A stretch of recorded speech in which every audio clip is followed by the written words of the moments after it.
Tariffs are hitting everywhere. I'm on the road. I'm on the road right now. Wonderful weekend. I was at my son's graduation and talking to a lot of young people. Some of the family members of my son's friends. And the various different things that they're doing. These are people that graduated several years ago. Various different jobs: Boston, New York, Nashville in a myriad of different positions, stuff like public relations, for example. And talking to these kids and what's going on, they're frightened. Their companies are laying people off, and they're laying people off because of tariffs. And you say to yourself, "What in the world is public relations or marketing or whatever it may be? What does that have to do with tariffs?" Well, um, companies companies that are getting hit by tariffs that they represent, what's the first thing they're doing? They're cutting back on their PR. They're cutting back on their advertising and all of these other budgets. Companies that have to source in China in particular. And it's kind of frightening if you think about it. Again, this is what happens, and I try to explain, is when you start trying to tinker around with the free market. It's like Fauci, and his buddies at the National Institutes of Health doing all sorts of gain of function research with viruses. Why would you do that? It's the same thing when you mess around with the free market and you think you can run it out of somewhere. You don't know what you're going to mess with.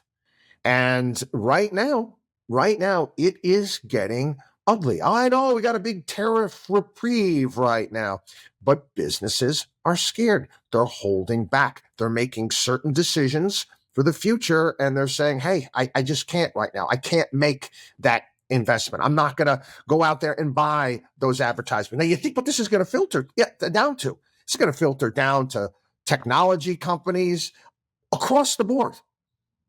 This is why it's really, really important that Donald Trump get the message, but quick.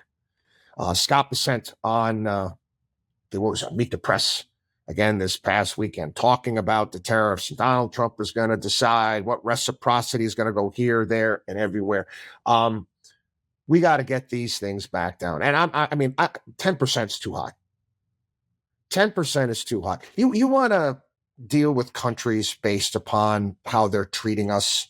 For example, they always bring up autos all the time. What are our autos being banged out for in Europe compared to the United States? It was funny. Navarro put out a tweet saying, the Europeans would love to drive Ford Mustangs and Chevy Silverados. And how did he put it? He's like, you don't see these things in the streets of Rome. A Chevy Silverado in the streets of Rome, Peter? You couldn't get the damn car down the street, for crying out loud. It's too wide. Not to mention the fact, you know how much they pay for fuel over there compared to the United States? They don't have, big expensive cars because they can't afford to ride them there. You're talking $7, $8 a gallon for gasoline equivalent. Obviously, it's in liters over there. But that's what it is. That's a big hit.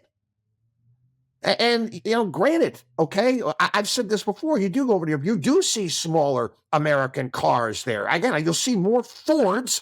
I see more Fords when I'm in Europe, cars, not trucks, than I do here in the United States.